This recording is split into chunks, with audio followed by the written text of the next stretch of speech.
been brought to you by Arts for the Students, a nonprofit organization.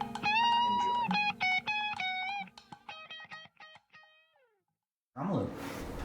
Alright guys, so now we're going to just briefly discuss both classical and modern recording techniques and the history and some of the ways that we use tools such as this lightning cable that comes with iPhones and iPads today, as well as other things such as RCA cables, which you will commonly find in home stereo systems, have positive and negative connections, and have certain features in picadillos like only being able to make cable runs of 25 feet.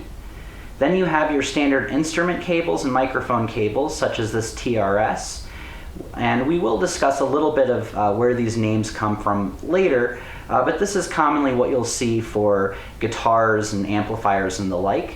And then we have combinations of cables, such as this MIDI cable, commonly used for many keyboards and other types of devices, that connects to a smaller TRRS. And here are all the different variations. The additional rings allow for additional channels of audio or video to pass through the cable. This is an XLR microphone cable, which is used, as the name suggests, for microphone applications, as well as for high-end pro audio, mixers, and the like, as shown here, connected to what is called a DB25 connection. Now this, you will see, has 8 different microphone cable ends, XLR ends, and the DB25 connection, which is used to combine them into a mixing board. This is a RCA cable in combination with a MIDI cable. And then here we have again an RCA cable, which is a stereo pair, which is mixed with a TRS cable, which the R is what allows us to get the extra channel of stereo. Many modern applications have things such as light pipe or optical connections, such as this SPDIF cable or ADAT cable configuration. Here all of the cables we discuss are shown side by side with some additions such as firewire. You can see here that all the different connections vary both in size and sometimes in application, although sometimes the applications can be combined, for instance with a USB cable, which can be used to send and receive audio information or MIDI information. MIDI information is an instruction for a keyboard, drum machine, or other virtual instrument of key, rhythm, and the like. Long ago, prior to these convenient electronic devices, we had to automate things by hand, using things such as mixing boards, tape consoles, and things that often were left over from the military, such as oscillators and different electronic devices. Now, we're going to talk briefly as well about microphones and some of the techniques that are used, as well as the difference between live recording, which used to be done, and solo recording. Obviously, the footprint of these machines has come down quite a bit in the intervening years. For instance, the first home recording would have been done on what at the time was a very expensive reel-to-reel tape deck. Nowadays, these things are collector's items, and a reel of tape can actually fetch thousands of dollars. When printed or broadcast, music used to be on 72 RPM 16-inch records prior to the advent of computers. Shown here is the Apple II, where we started to get some home recording software, which is much less sophisticated than what we can access today with the very device you may be using to listen to this very podcast. These are closed back headphones as opposed to open back, shown here, which are used for reference monitoring and produce very different effects in terms of the audio they send out.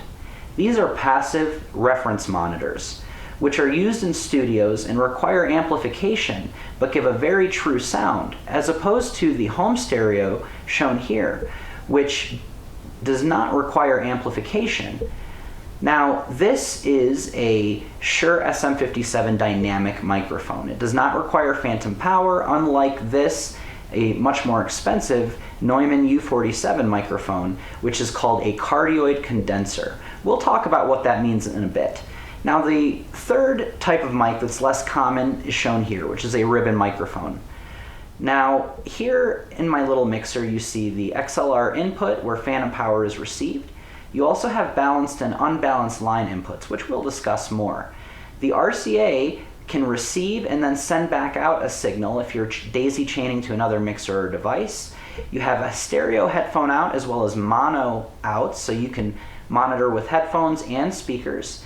You have different controls here which allow you to compress the sound, which we'll discuss in a bit, as well as phantom power for certain types of microphones.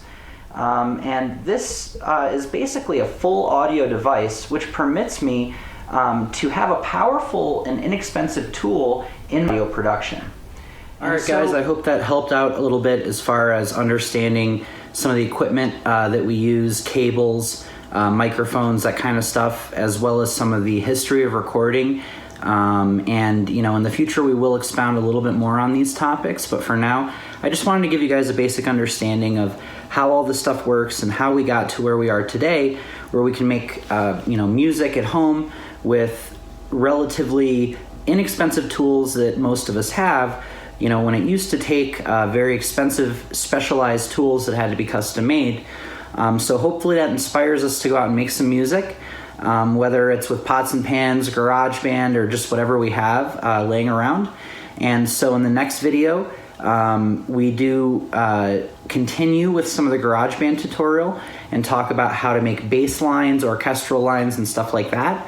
And we continue producing the song that we started with our drum GarageBand tutorial previously, and then using some of the techniques that we learned during our pots and pans drum lesson with regards to rhythm and technique. And if you haven't seen those videos, I encourage you to go check them out on the Arts for the Schools channel. Thanks so much, and until next time, this is Ryan Commet, signing off.